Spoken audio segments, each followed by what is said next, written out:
우리 근육의 특징은 아주 짧아져도 통증이 생기고요, 길어져도 생깁니다. 가장 좋은 근력 운동은 내가 근력 운동을 하고 다음날 하루 정도 몸이 조금 뻑뻑한 근육통이 있을 때 가장 잘 하셨다고 생각하면 좋을 것 같습니다. 한 번도 운동을 안 하셨다 그러면 홈 트레이닝을 추천드려요. 왜냐하면 균형을 잡는 연습이 왜 중년 이후에 더 중요한가요? 네, 저희가 생활을 하면서 균형을 잡고 지낼 일이 별로 없어요. 왜냐면 저도 지금 앉아 있고요, 서 있으면 두 발로 서 있고, 그 다음에 조금 편하면 등을 기대고 있고, 또는 누워 있는 상태, 편안한 상태를 계속 유지하기 때문에 내가 균형을 잘 잡는지 못 잡는지를 모르는 상태에서 하루를 보내거든요. 이제 그러다 보니까 내 균형 능력이 떨어지는 것도 감지할 수 없게 되는 거죠. 한 발로 쓴다든지 또는 발을 교차해서 쓴다든지 이런 불안정한 상태에 노출되어 있지 않다 보니 내가 그거를 못하는 거를 모르는 상태로 시간이 계속 지나는 거죠. 지금은 괜찮지만 예를 들어서 70이 넘은 노년으로 가면 그 불안정한 상태를 이길 수 없는 균형이 안 좋은 상태가 되기 때문에 낙상이 생겨서, 잘 아시겠지만 7, 80대의 낙상은 고관절의 골절로 가고요, 그것은 바로 예를 들어서 입원을 하거나 요양병원에 가는, 다시는 걷기 어려워지는 상황으로 가거든요. 그래서 조금 더 건강한 시기에 균형을 잡는 연습을 조금씩 하신다면 노후에도 건강한 상태를 잘 유지할 수 있습니다. 유연성 운동이 통증 예방에 도움이 되나요? 네, 유연성이 통증을 예방하는 데 굉장히 중요합니다. 예를 들어서 메이저리그의 선수들도 예를 들어 야구를 하고 나면 통증이 생기거든요. 근육통이 생기고, 그것을 폼롤러나 공이나 이런 걸로 풀어주고 스트레칭을 하면 부드러워지게 풀리거든요. 그러면서 통증이 없어지는데요, 우리 근육의 특징은 아주 짧아져도 통증이 생기고요, 길어져도 생깁니다. 이유는 적절한 길이 속에 있을 때 건강한 상태를 유지하고 편안한 상태를 유지하거든요. 그래서 만약에 TV를 보는 분 중에 내가 좀 딱딱하다 그런 분들은 몸에서 자꾸 통증감이 느낄 거고요, 반대로 너무 느슨한 분들도 통증을 느낄 가능성이 커요. 그래서 느슨한 분들은 사실 근력 운동을 하는 거고요, 딱딱한 분들은 스트레칭을 통해서 근육을 중간, 길지도 짧지도 않은 상태를 유지했을 때 가장 건강하다라고 할 수 있습니다. 근력 운동은 어느 정도로 시작해야 효과가 생기나요?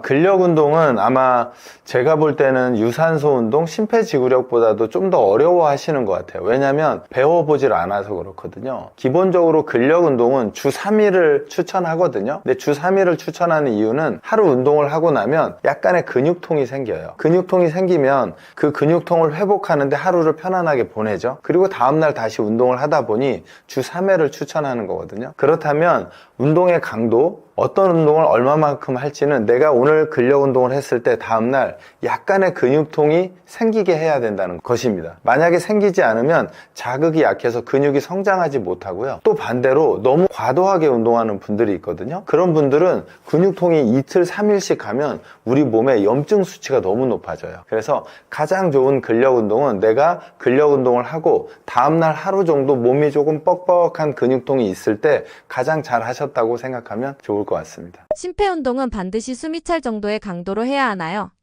네, 어렵지만 심폐지구력은 숨이 좀 차야 합니다. 이유는 여러 가지가 있는데요. 첫 번째는 우리 심장이 뇌보다 밑에 있거든요. 그래서 숨이 차고 호흡이 가빠져야 심장에서 박출하는 박출량이 많아지고 압력이 커져요. 그래야 우리 전신에 피를 보내거든요. 그러면서 우리 신체 기관인 심장, 폐, 혈관, 그리고 뇌 모두가 좋아지는데요, 그 압력이 작고 용량이 작아지면 어떻게 보면 그냥 평상시에 지낼 정도로만 영양분하고 산소가 공급되기 때문에 더 발전하는 것은 어렵습니다. 그래서 혹시 걷거나 또는 슬로우 조깅, 러닝을 하신다면 숨찬 정도를 유지하시는 것이 중요하고요. 마찬가지로 과도하게 숨이 꼴깍꼴깍 넘어갈 정도로 하는 것은 그건 또 다시 무리를 일으키는 일이라 조심하셔야 되고요. 숨찬데 내가 옆 사람과 살짝 대화가 가능한 정도다라고 생각하는 정도의 운동 강도가 가장 좋다고 할 수 있습니다. 민첩성 운동이 낙상 예방에 어느 정도의 도움을 주나요?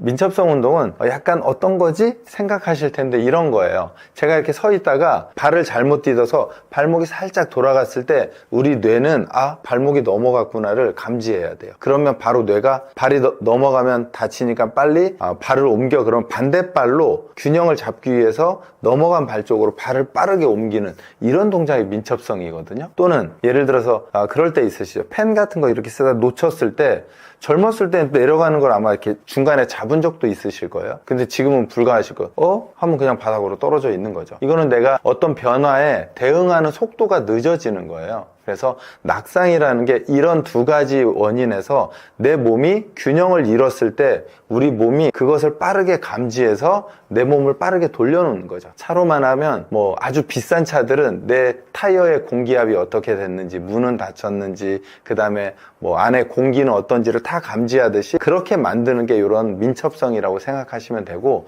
그런 어떤 감각을 끌어올리는 동작이 민첩성 운동이라고 생각하시면 좋겠습니다. 나이 드신 분들이 헬스장에 가서 운동하는 것도 권장하시나요? 네, 저는 개인적으로 권해드립니다. 이유는 근데 좀 구분은 좀 하는 게 좋을 것 같아요. 한 번도 운동을 안 하셨다 그러면 홈 트레이닝을 추천드려요. 왜냐면 헬스장에 가면 아무래도 보는 사람이 많아서 무리를 해요. 저도 그렇거든요. 저도 집에서 홈트도 하고 피트니스 센터도 가는데요. 홈트를 할 때보다 피트니스 센터에 가면 도파민이 막 나오거든요. 누군가가 날 보는 것 같고 저 사람보다 내가 더 잘하고 싶고 이러다 보니 무리하는 경향이 많습니다. 그래서 혹시 피트니스 센터를 만약에 가신다면 내가 최소한의 운동 동작들을 꽤 괜찮게 할 정도 되고 가면 훨씬 더 좋을 것 같습니다. 자도 풀리지 않는 만성피로 도대체 왜 생기는 걸까요? 만성적인 피로라고 한다면 하루 이틀 이렇게 피곤한 게 아니고 이 피로 자체가 몸에 완전히 고착이 되어 있는 거죠. 근데 잘 살펴보면 마음만 지친 것도 아니고 몸만 고장난 것도 아니고 두 축이 동시에 문제가 있는 경우가 많습니다. 우선 우리가 마음이 지치게 되면 뇌는 계속 경계 모드에 머물게 되거든요. 그렇게 되면 교감신경과 코티졸 리듬이 없어집니다. 납작해집니다. 그리고 이 상태가 길어지게 되면 잠도 얕아지고 회복 호르몬의 야간 분비가 줄어들어서 우리 몸을 수리하는 수리 시간이 없어지는 거죠. 동시에 세포 같은 경우에는 미토콘드리아의 출력이 떨어져서 같은 일을 해도 ATP, 에너지죠. ATP를 효율적으로 못 만들고 쉽게 방전됩니다. 그리고 무엇보다 문제가 혈당 변동성이 커지기가 쉬워서 식후에 멍한 느낌, 그러면서 단 것이 막 당기고 오후에 급격한 피로가 동반되고 합니다. 더불어 피로 오래 지속되게 되면 장내 안경이 무너지게 되는데요. 이렇게 되면 우리 몸에 저등급 염증이 올라가 피로 신호를 더 크게 증폭시킬 수도 있습니다. 결국 피로가 피로를 부르는 악순환이 만들어지고 이런 마음의 불안이 수면을 깨워버리고 깨진 수면이 세포 에너지를 더 떨어뜨리는 어떻게 보면 굉장히 헤어놓기 힘든 구조이죠. 그래서 만성 피로를 볼 때는 심리 상담만으로도 안 되고 영양제만으로도 해결이 안 되는 경우가 너무 많습니다. 저는 그래서 만성 피로를 에너지 생산력과 회복 리듬의 문제로 같이 봅니다. 그래서 검사를 하게 되면 빈혈이나 갑상선, 간, 콩팥, 염증, 비타민 D, 철, 그리고 수면 문제, 코골이나 수면 무호흡을 먼저 확인하고요. 생활에서 굉장히 중요한 게 우리나라가 굉장히 대표적인 빛 공해 국가거든요. 그래서 24시간 빛이 있는 으로 사는데 그렇게 되면 우리 몸의 리듬이 완전 망가져버립니다. 그래서 생활에서는 야간에는 빛을 줄여야 되고요. 그러면 우리 장이 쉬어야 되기 때문에 야식도 줄여주어서 멜라토닌 리듬을 세우고 식후 10분 걷기가 굉장히 중요합니다. 혈당 스파이크를 막아주는 역할을 하거든요. 그리고 일주일에 근력 운동을 주 2, 3회 정도만 넣어도 미토콘드리아 출력이 다시 올라오는 분들이 매우 많습니다. 핵심은 만성 피로의 경우에는 의지로 버티는 것이 아니라 몸이 회복 모드로 들어갈 조건을 만들어주는 게 무엇보다 중요하다는 거죠. 마음은 그러한 바탕이 만들어져야지 비로소 편안해지고 세포는 그때부터 다시 충전됩니다. 그래서 만성 피로는 마음과 세포가 동시에 지친 상태로 이해하는 것이 가장 정확한 상황 판단이라고 할 수가 있죠. 우리 몸의 피로와 에너지에는 스트레스가 어떤 영향을 주나요? 스트레스가 우리 심리적인 부분이나 정신적인 부분이라고 생각하기가 쉬운데요. 스트레스가 쌓이게 되면 몸이 생각이 힘든 상태를 넘어서 세포 수준까지 문제가 생기기 시작합니다. 그래서 세포 수준에서는 에너지 생산 방식을 바꾸죠. 먼저 뇌가 스트레스를 위협 신호로 해석하면서 교감신경과 코티졸이 시도 때도 없이 켜지고 회복 모드가 아예 꺼져버립니다. 이렇게 되면 에너지는 저장 수리보다는 즉시 동원 쪽으로 배분되어 밤에 충전할 시간이 줄어들게 되거든요. 그리고 세포 안에서는 미토콘드리아가 쉬지 못하고 고출력으로 계속 돌다가 이 미토콘드리아가 산소를 너무 많이 사용하다 보니까 활성산소 부담이 늘고 그리고 활성산소로 인한 산화 스트레스가 커지게 됩니다. 세포가 녹색이 되는 거죠. 이러한 산화 스트레스가 누적이 되게 되면 미토콘드리아 효율이 떨어져서 같은 일을 해도 ATP를 덜 만들고 더 빨리 방전되는 현상이 나게 됩니다. 또 코티졸이 계속 높아져 있으면 이게 가장 큰 문제죠. 혈당이 쉽게 올라가고 변동성이 커지면서 에너지의 롤러코스터가 생깁니다. 이게 어떻게 보면 우리가 이 부분을 예측하기가 되게 힘들어지는 거죠. 그리고 혈당이 흔들리게 되면 뒤따라오는 문제죠. 인슐린 저항이 커지고 근육이 연료를 이제 받아야 되는데 그 문이 이제 잘 안 열려서 피로가 더 깊어집니다. 동시에 스트레스는 우리 몸의 염증의 톤을 높여서 몸이 아픈 듯한 피로, 그러니까 뻐근하고 뭔가 회복이 안 되는 듯한 그런 피로를 만들고 회복을 느리게 만들어 버립니다. 장도 영향을 받아서 장내 환경이 흔들리면 염증 신호가 더 커지면서 뇌와 기분도 같이 흔들릴 수가 있는 거죠. 결국 스트레스는 에너지 공장을 망가뜨리는 것뿐만 아니라 공장이 쉬지 못하게 만들면서 효율을 떨어뜨린 쪽으로 작동하게 된다는 거죠. 그래서 스트레스 쌓이면 아무것도 안 했는데 오히려 피곤한 상태가 나타납니다. 이럴 때 해법은 마음을 억지로 비우는 것도 굉장히 중요하지만 그게 잘 되지 않죠. 그래서 어떻게 보면 에너지 공장이 다시 정비될 수 있도록 하는 시간을 가지는 게 중요한데 그것 중에 가장 중요한 재생 시간은 바로 밤이라는 거죠. 일단 수면 시간을 고정하는 게 중요해요. 몇 시에 잠들고 몇 시에 일어난다. 자, 잠드는 것도 자기 마음대로 못 하잖아요. 그러면 일어나는 시간을 무조건 고정을 시키는 거죠. 자기가 몇 시에 잤든 간에. 그렇게 되면 우리 몸의 수면 리듬이 만들어지게 됩니다. 그리고 야간에 이제 빛을 차단하는 것도 굉장히 중요한데 저 같으면 이제 그렇게 말씀드리고 싶어요. 침실에는 빛을 내는 기기는 아무것도 가지고 가지 마라. 그러니까 핸드폰 같은 경우에도 거실에 두고 가는 게 좋습니다. 야간 빛 차단 굉장히 중요할 것 같고요. 식후에, 그래 저녁에는 약간 위가 빈 시간을 주는 게 중요할 것 같고 낮 동안 아침, 점심, 저녁을 먹고 난 다음에 그냥 의자에 앉는 게 아니라 가볍게 움직여주는 게 굉장히 중요합니다. 근육이 무엇보다 중요해요. 주 2, 3회 근력 자극을 해줘야 되는데요. 뭐 거창한 게 아닙니다. 하루에 10분 정도 스쿼트를 해주셔도 되고요. 그 다음에 의자에 대고 이렇게 팔굽혀기 간단하게 책상에 대고 하는 그런 부분들을 해주면서 몸을 근육을 쓰는 게 굉장히 중요하죠. 여기에 단백질과 마그네슘, 단백질은 근육의 재료, 마그네슘은 우리 근육의 긴장을 풀어주는 거죠. 에너지의 어떤 재료죠. 기본적으로 받쳐주면 회복 속도는 확 달라집니다. 정리하면 스트레스가 누적될수록 세포 에너지는 많이 쓰고 덜 만드는 구조로 바뀌게 되면서 피로가 만성화된다는 것을 아셔야 되고요. 그래서 스트레스를 그때그때 풀어주는 자기만의 루틴을 가지는 게 좋습니다. 쉬어도 회복이 안 되는 느낌이 드는데 몸 어딘가가 망가진 걸까요? 예, 뭐가 망가졌을까요? 꼭 망가졌다고 표현을 하지 않더라도 미토콘드리아에 문제가 생긴 겁니다. 미토콘드리아 출력이 떨어졌거나 회복 리듬이 깨져서 충전이 안 되는 상태의 가능성이 충분히 있습니다. 자, 우리가 쉬어도 피로가 회복이 안 될 때, 뭔가 몸이 회복이 안 될 때는 보통 피곤이 아니라 에너지 생산과 수리 시스템 자체가 어그러져 있는 경우가 많습니다. 첫째, 수면이 얕거나 끊기면 밤에 해야 할 미토콘드리아 정비가 안 됩니다. 미토콘드리아 재생이 안 되죠. 누워있어도 충전이 안 되는 대표적인 이유죠. 둘째, 스트레스가 지속되면 교감신경과 코티졸이 꺼지지 않아 몸이 쉬는 자세를 해도 내부는 계속 가동 상태입니다. 셋째, 혈당 변동성이 커지게 되면 식후에는 졸리죠. 근데 졸리는데 피로가 회복이 되는 게 아니라 오히려 더 방전되고요. 다시 당기면서 고혈당, 저혈당, 고혈당, 저혈당 올라가는 에너지 롤러코스터가 됩니다. 혈당에 따라서 에너지가 춤을 추는 거죠. 넷째, 저등급의 우리 몸에 전신염증이 있으면 몸이 계속 방어 모드에 있게 되죠. 그래서 회복의 에너지를 먹습니다.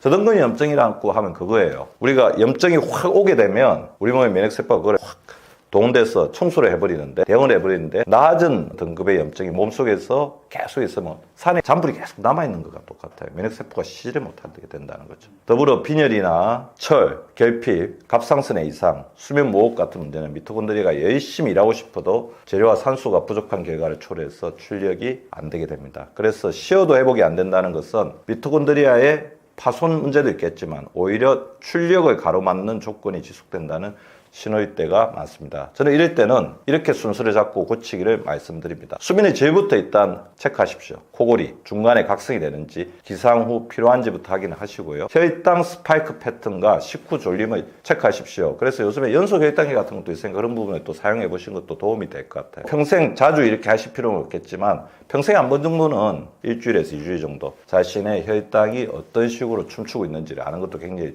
중요하다는 거죠. 그리고 염증이나 빈혈, 갑상선, 비타민 D, 비타민 B12, 철 같은 기본 검사도 도움이 될 수가 있습니다. 그리고 치료는 더 시기가 아니라 회복을 만드는 자극을 아주 작게 넣는 것부터 시작합니다. 무작정 쉰다고 피로가 회복되지 않아요. 오히려 그럴 때는 자극을 주는 게 좋습니다. 적은 자극들. 예를 들면 식후에 10분 걷기, 주 2회 근력, 아까 제가 말씀드린 것처럼 미니 스쿼트. 괜찮아요. 다 굽힐 필요 없어요. 그 다음에 팔굽혀기도 바닥에 대고 할 필요 없습니다. 책상에 대고 하셔도 돼요. 취침 1시간 전에는 화면을 끊고 멜라토닌을 깨우는 그런 것들도 도움이 되는 거죠. 자, 이렇게 작은 루틴만 우리 몸속에 섞어 넣어도 많은 분들이 쉬어도 안 났던 피로가 다시 회복적으로 방향을 잡습니다. 정리하면 쉬어도 회복이 안 되는 것은 미토콘드리아가 완전히 망가졌다는 말이 아니라 미토콘드리아가 제대로 일할 환경이 무너졌다는 경고등으로 보시는 게 가장 정확한 판단이라고 볼 수가 있는 거죠. 코골이를 고치고 싶은데 어렵습니다. 수면의 질은 어떻게 확인하고 고칠 수 있나요? 코골이의 가장 큰 이유는 대표적으로 그런 게 있죠. 코를 곤다는 거는 숨길이 막혔기 때문에 코로 숨을 몰아쉬는 거거든요. 그럼 숨길이 막힌 이유는 몇 가지가 있겠죠. 비만이 문제가 있을 수도 있고, 자는 자세가 좋지 못할 수도 있고 그렇습니다. 아니면 우리 잘 때는 근육이 부드럽게 이쪽에 긴장이 풀리는데 긴장이 풀리지 않는 강한 스트레스가 잠자는 시간 전까지 이어진다는 거죠. 그래서 저는 한 2가지, 3가지 정도 해보면 좋을 것 같아요. 가족에게 자기가 코를 고는지 물어봐도 되고요. 아니면 스마트폰 가지고 하루 정도는 찍어도 되겠죠. 실제로 자기가 코를 골고 있는지 확인하는 게 굉장히 중요하고요. 코를 골고 있다면 적정 체중을 유지하는 거 가장 기본이겠고, 스트레스 풀어주는 것도 중요한데 베개에 대해서도 한번 살펴보십시오. 베개 높이가 안 맞았어요. 그러신 분도 있거든요. 더불어 그 다음에 자는 동안 너무 긴장도가 올라가면 그럴 수가 있으니까 자기 전에 뭐 따끈한 우유 같은 거를 좀 드시면서 긴장도를 풀어준다든지, 자기 전에 반신욕이나 족욕, 온욕을 통해서 우리 근육의 긴장을 풀어주는 것도 굉장히 도움이 될 수가 있습니다. 더불어 집안 환경이 너무 건조되어 있는 것, 온도가 맞지 않는 것도 코골이 일으키는 굉장히 중요한 원인이 될 수가 있으니까 적정한 습도, 뭐 저는 한 40에서 60%, 그러니까 온도도 너무 덥거나 너무 춥지 않게 그 적정에 만들어주시는 게 굉장히 중요할 것 같고요. 이런 연습도 해보십시오. 어떻게 보면 호흡이거든요. 코로 들이마셨다가 입으로 내쉬는 거. 제가 이거를 코 호흡 훈련이라고 하는데 이런 부분도 도움이 될 수가 있습니다. 생각이 많아질수록 늙는다 사실일까요? 맞습니다. 정확한 판단인데요. 생각이 많을수록 몸까지 늙는다. 이거는 단순한 기분이나 느낌적 느낌이 아니고 실제로 어떤 현상이 우리 몸에서 일어나는 거거든요. 뇌에 가보가 걸린 거죠. 그렇게 되면 몸의 시스템을 경계 모드, 쉬지 않고 그 계속 이제 불안한 모드로 고정시키는 생리 반응과 연계됩니다. 자, 설명을 해드릴게요. 생각이 많아지면 뇌는 내 가보가 들이고 있구나. 그거를 위협으로 해석해서 교감신경을 켜게 됩니다. 교감신경이라고 뭐냐면 그렇게 생각하시면 돼요. 원시시대 때 앞에 공룡이 자기를 공격하려고 하면 그때 켜지는 신경이라고 합니다. 그래서 교감신경은 굉장히 중요한 신경이에요. 우리가 성공하거나 경쟁에서 이기기 위해서는 중요한데 이게 계속 켜져 있다면 문제가 된다는 거죠. 그래서 겉으로는 가만히 있어도 몸은 계속 긴장된 상태가 되고요. 교감신경이 켜지게 되면 이거를 받쳐주는 우리 몸에 호르몬이 있어요. 스트레스 호르몬이라고 하죠. 코티졸 호르몬이 계속해서 높은 상태가 되다 보면 코티졸의 리듬이 올라갔다 내려갔다 하면서 몸에 긴장을 시켰다가 풀어줬다 이렇게 하면서 리듬을 만들어줘야 되는데 그 코티졸 리듬이 계속 높은 상태에 있다 보면 높은 상태로 있다가 어느 순간에 그냥 확 떨어져 가지고 납작해지는 그런 부분이 됩니다. 그 코티졸 리듬이 문제가 되고, 코티졸과 이제 교대로 우리 몸이 작동하는 게 멜라토닌이거든요. 낮에는 코티졸 리듬이 올라가서 몸을 어떻게 보면 충전을 시켜주고 활동할 수 있게 에너지를 줘야 되는데 그런 기능도 떨어지고, 밤에는 이제 멜라토닌이 나와서 멜라토닌이 우리 몸을 안정시키면서 수면을 해줘야 되는데 밤에 멜라토닌도 잘 안 올라와서 수면도 얕아지게 되는 그런 문제가 되는 거죠. 그래서 잠이 얕아지면 회복 호르몬과 어떻게 보면 성장 호르몬이 동시에 이제 분비가 되지 않게 됩니다. 동시에 혈당도 더 흔들리게 돼요. 스트레스 상태가 되게 되면 혈당을 올리는 방향으로 몸이 움직이죠. 왜 그러냐면요, 생각이 많다는 거는 스트레스고, 스트레스 상황은 우리가 이걸 이겨내야 되기 때문에 혈당을 계속해서 몸에서 만들어낸다는 거죠. 그렇게 되면 인슐린 저항성이 생기게 되고 우리가 또 단맛 음식이 땡기게 되죠.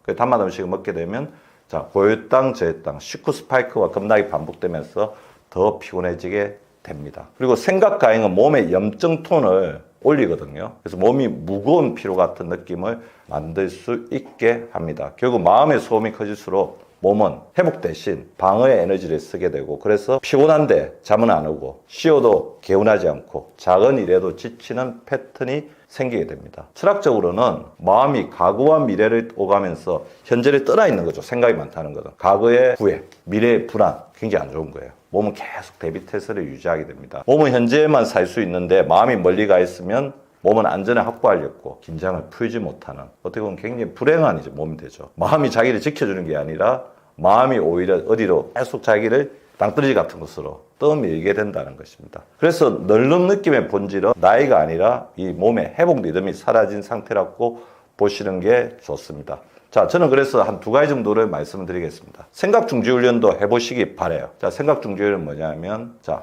호흡이거든요. 호흡이 어떻게 보면 생각을 좌우할 수가 있습니다. 눈을 감고, 자, 코로 들이마시고, 입으로 내쉬고, 이게 호흡을 하다 보면 어느 순간 호흡에 집중이 됩니다. 그러면서 머릿속에 생각을 비웁니다. 어떻게 하시면 되냐면, 생각 그만. 처음에는 이게 뭐지? 잘 안 되고 그러실 수가 있는데요. 이 생각 중지 훈련을 계속해서 하다 보면 어느 순간 머리가 그냥 생각을 스탑시키는 경지까지 갈 수 있습니다. 그래서 호흡 훈련하고 생각 중지 훈련 같이 해보십시오. 그래서 생각을 자꾸 좋은 생각으로 바꾸려고 한다. 생각을 내가 없애려고 생각한다. 그렇게 되면 오히려 더 생각이 많아지거든요. 생각을 머릿속에서 중지하는 이 간단한 어떻게 보면 호흡 명상이라고 할 수 있는데 이런 부분들을 하시다 보면 머릿속에 생각이 없는 상태가 자꾸 길어지고 그러면서 생각 가행에서 자연스럽게 벗어날 수가 있을 것입니다. 마음을 내려놓는다는 게 말처럼 쉽지 않은데 어떻게 하면 좋을까요? 마음을 내려놓는 태도가 에너지 회복에 도움이 되는 지점은 분명합니다. 마음을 내려놓는 순간 우리 몸이 경계 모드에서 회복 모드로 넘어갈 수 있기 때문이죠. 그러면서 생각이 줄어들게 되고요. 교감신경이 내려가면서 호흡이 깊어지고 몸이 에너지를 방어에 급급한 게 아니라 회복에 서기 시작합니다. 이때 수면이 얕아지는 패턴도 완화되고 코티졸 리듬이 제자리로 돌아갈 텀이 생기는 거죠. 그래서 내려놓음은 피로의 불을 끄는 스위치 역할을 하게 된다는 거죠. 특히 불안, 반추, 완벽주의로 긴장이 지속되는 분들은 내려놓는 연습만으로도 식후피로, 두근거림, 근육 긴장 같은 증상이 줄어들 수 있습니다. 또 마음이 편안해지게 되면 폭식이나 야식 같은 도파민 보상 행동이죠. 그래서 혈당이나 장내 환경이 안정되는 대로 간접적으로 도움이 될 수가 있습니다. 여기까지 도움이 되는 지점이고요. 내려놓음이 회복의 문을 열어주지만 문 안에 에너지를 채우는 재료까지 만들어주지 않으니까 이때부터는 본인이 이제 또 루틴을 만드시고 노력을 하셔야 됩니다. 그래서 내가 내려놓아서 해결할 수 있는 부분과 플러스 알파 해가지고 내려놓는 것만으로 해결이 안 되는 부분들 다 결합을 잘 시켜주는 거죠. 좋죠. 철분이나 비타민 B12, 비타민 D가 부족하다. 갑상선 이상이 있다, 만성염증이 있다, 수면무호흡처럼 구조적인 문제가 있으면 마음이 내려놔도 회복이 안 되는 거죠. 뭔가 물리적인 환경, 물적 토대가 해결이 안 되었다는 거잖아요. 그럴 때는 구조적인 문제를 해결해 주셔야 됩니다. 혈당 스파이크가 크거나 인슐린 저항성이 심한 분들도 마찬가지예요. 마음은 편해졌지만 몸이 계속해서 대사 스트레스를 받는다면 결국 마음도 힘들어질 수밖에 없는 거죠. 또 번아웃이 깊은 상태에서 내려놓음이 아예 아무것도 안 하는 것으로 가게 되면 문제를 일으킬 수 있다는 것도 반드시 명심을 하셔야 하고요. 그래서 이때는 오히려 활동이 더 줄어들면서 회피가 되는 그런 게 될 수 있습니다. 그래서 결론은 이렇습니다. 내려놓음은 에너지 회복의 필수 조건이지만 충분 조건이 아닐 수 있습니다. 그래서 내려놓음으로 회복 모드의 첫 단추를 끼웠다면 그 다음부터는 수면, 식사, 근력 자극 같은 생리학적 루틴을 반드시 보충해서 에너지가 실제로 차오르게 해야 한다는 거죠. 자, 빈자리를 좋은 루틴으로 채워 넣어야 된다는 거죠. 그 두 가지가 함께 갈 때 마음도 몸도 동시에 회복되는 속도가 확실히 달라진다는 사실을 명심해 주시기 바랍니다. 저는 가정학 전문의로서 어떻게 보면 여러분들의 주치 그리고 우리가 100세 시대에 살아가는 데 있어서 건강 수명을 조금 더 늘리면서 가장 중요한 삶의 가치인 건강을 조금 더 우위에 둬야 된다는 것들을 계속해서 말씀드리고 있는 닥터 박민수입니다. 우리가 100세가 되었을 때 가장 중요한 저는 세 가지 목표가 있다고 봐요. 자기 다리로 걸을 수 있고 자기가 먹고 싶은 걸 먹을 수 있고 자기의 판단력, 뇌로 생각하고 기억할 수 있는 그런 힘을 키워야 되는 가장 바람직한 삶이라고 생각이 되는데 그거는 어느 시점에 갑자기 오는 게 아니라 지금부터 내가 내 생활이나 나의 삶의 환경을 어떤 식으로 건강적으로 가져가고 있는지가 굉장히 중요할 것 같습니다. 그래서 이번에 쓴 책이 항상성 노화인데요. 항상성 노화는 뭐냐면 내 몸은 정상 범위로 내 몸을 유지할 수 있는 회복력이 있거든요. 그걸 바로 항상성이라고 합니다. 그래서 적정 범위 내에 나의 신체 기능과 장기들을 유지시키는 항상성을 더 많이 이렇게 가지고 있을수록 노화는 늦게 오고 노화를 조절할 수 있다는 게 바로 항상성 노화의 가장 기본적인 원칙이라고 볼 수가 있을 것 같아요. 관심 있는 우리 시청자분들은 항상성 노화를 읽어보시고 궁금하신 분들은 또 제가 박민수 박사 유튜브를 하고 있으니까 박민수 박사 유튜브에 오셔가지고 이렇게 잘 토론하고 같이 보시면서 공부도 하고 해야 될 것 같습니다. 이제는 건강을 공부하고 건강을 실천해야 100세까지 건강하게 살 수 있는 시대가 왔습니다. 100세 때 가장 행복해질 수 있는 선택을 하시는 여러분들 되기를 바라면서 저도 항상 도움이 되도록 노력하겠습니다.